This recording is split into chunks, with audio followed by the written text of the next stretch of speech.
Hello, excuse me. Hello, welcome back to the channel. Today, we got a big baby, Deere 724K, that is losing coolant.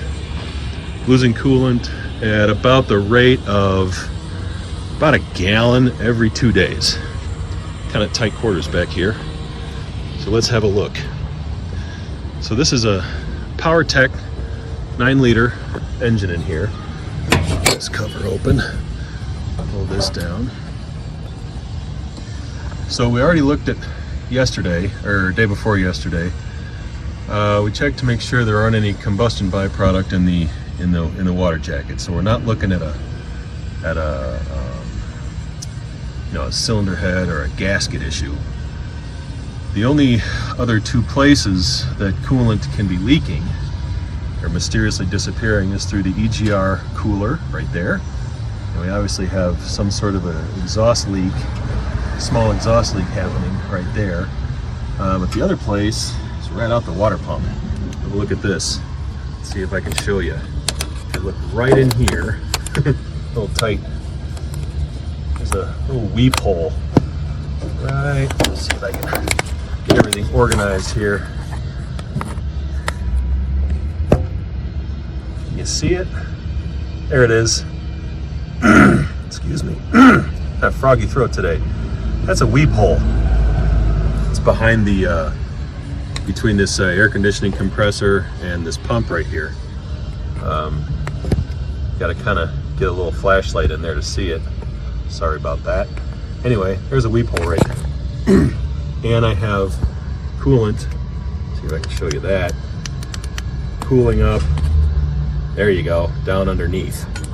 So this guy's losing coolant out the water pump. So what we have to do, let's see, I'll open this guy up. It's already open. We have to get in here, take off this plate, and I hope I don't have to take off the cooling package. I think I can get, I can get this off too. I have to take all this off, take this plate off, take these things out on both sides, and hopefully that'll gain me enough access to get to that water pump. Is that, I don't think that, I don't know. We'll see how far we got to go to get to it, but it is obviously I'm not getting at it from here, so I have to come at it from over here. So the first thing we got to do though is find the coolant drain. Now I know there's a coolant drain on the water pump itself, but I would have expected to see a coolant drain on the block. So let's see if I can find it. All right, well, I'm kind of in the shadows, so I hope you forgive me. But I took all this baffling out. This baffling just came out with a bunch of these little bolts, little 13mm bolts, no big deal. There was a vent that was on the front side of this baffle over here that I had to take off. Other than that, pretty straightforward stuff. Anyway, so that's a water pump. There's a coolant drain, and as you can see, it's been leaking for a while. It also looks like there's a piece of old belt jammed under the pulley. Anyway, let's get to draining that coolant. All right, so the site got pretty noisy, so we're doing it this way. Anyway, this shot is out of sequence, but it clearly shows the weep hole and the nylon drain hose over there to the left. I just wanted to show this right here. Anyway, here's a picture of the nylon hose that's connected. The coolant is actually draining, and it's going down to a bucket on the ground under the machine. There's about 7 gallons in there, and through a 1/4-inch hose that takes a while.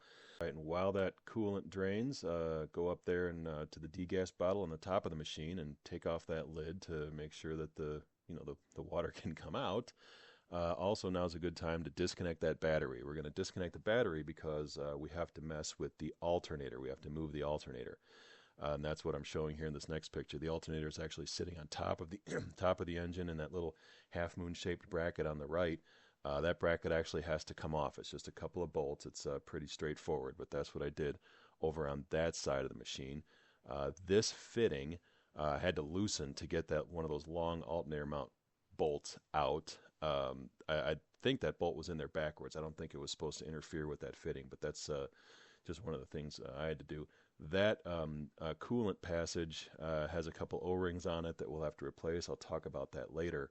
And here in this next shot, I tried to circle in red the few hoses I had to disconnect and clamps I had to disconnect to free up that pump housing.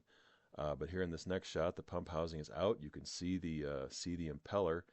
It's ready to come out, and now comes the fun part. So this next shot, that little twisty wire there is one of my first attempts at squeezing that snap ring. That twist wire method didn't actually work. I had to use pliers, but that just shows that's the best shot I have of the snap ring, and one of the attempts I used to take it out.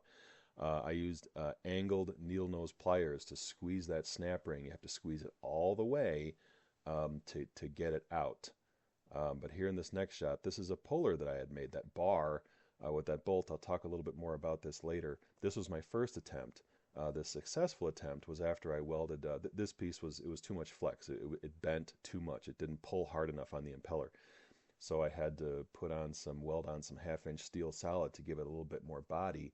But again, I'll talk more about that later. But that's the tool that I used to actually pull it out. And between working it with pliers and tension on the puller, it did eventually come out.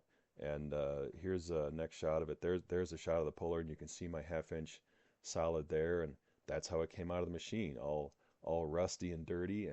And there it is, another shot of it. That impeller has been in this machine for quite some time. So in the next segment, I actually did record some audio because it was the next day and it was still quiet. We're going to talk a little bit more about that puller, and a little bit more about putting it all back in. Hello, welcome back to the channel. So today is Monday, October the 7th, I believe. Beautiful fall morning. We're back here on this 724. Just wanted to give an update on where we're at while I can still talk before the site gets too noisy again. So we did get this pump out on Friday. By the time I was done with this on Friday, it was about 3 o'clock on Friday, and I didn't feel like working anymore, so we just called it a day at that point. Anyhow, how I got this out was a combination of several things. I would squirt some PB blaster in the weep hole there, get the blaster to start working on it in there, and then while the pump was still in the machine, I would tap on this a couple of times and I think I could feel it move. I think I got it to the point where the impeller was almost interfering with that cover right there with the engine case. So at least then I knew it was moving. I was moving the wrong direction, but at least it was moving. Anyhow, at that point I threaded a couple of these holes, like that guy right there and that guy right there. I only used one of them, but you just run a 1/4-20 tap right into here. Didn't have to drill it or anything. 1/4-20 tap and a bolt. And with the bolt sticking out a little bit, now I had something to pry on. So I made myself a little pry bar, and I put a hole in it for the bolt to go into. And the short end of the pry bar was on the injection pump housing. Well, you can see that little scratch right there where the bar was resting. And I had the long end of the pry bar way out here with me, and I had it tied with ratcheting tie down to back around the back of the machine to put some tension on it while I was tapping on this and working on that. And I would have my 90-degree needle nose pliers in here with the circlip squeezed, and then I put a screwdriver in behind the impeller right there on top where it's not gonna, right there, where it's not gonna interfere with any sealing or anything. You can see that I got some little tool mark just there, and that's okay, that's not gonna interfere with anything. And just working it, and the thing just came out with a bang. I mean, it really was loud. It really was a bang. At first I thought I broke something, but the thing just came out. You can see inside the bore there's still residue from the O-rings that are in there. There's a new one. You can see there's a blue O-ring and a red O-ring. And look in there, there's blue and red. You can see that these O-rings, this thing's been in there for a long time. So anyway, we got the pump out. This passage, coolant passage right there, I'm gonna need a couple O-rings for. The parts guy didn't give me O-rings for that, and I moved that to get the pump housing off of there. But I'm gonna have to replace those O-rings, but that's not a big deal. But anyway, so we're gonna put the new pump in. Here's how the pump comes from Deere. You get this funny little puller, and it goes in these holes. And when you put the pump in, you use this to have something to push against. You leave the zip tie on the snap ring, and then once you get the snap ring in place, you can just cut the zip tie and drive that sucker home. So what we have to do is clean out the inside of that bore with some Scotch-Brite or something, get all that rust and debris and crap out of there, and I'm gonna put a little bit of grease in that bore, and then this is going in. But I'm gonna put this thing back in the bag because it's a little rusty. All right, here we go.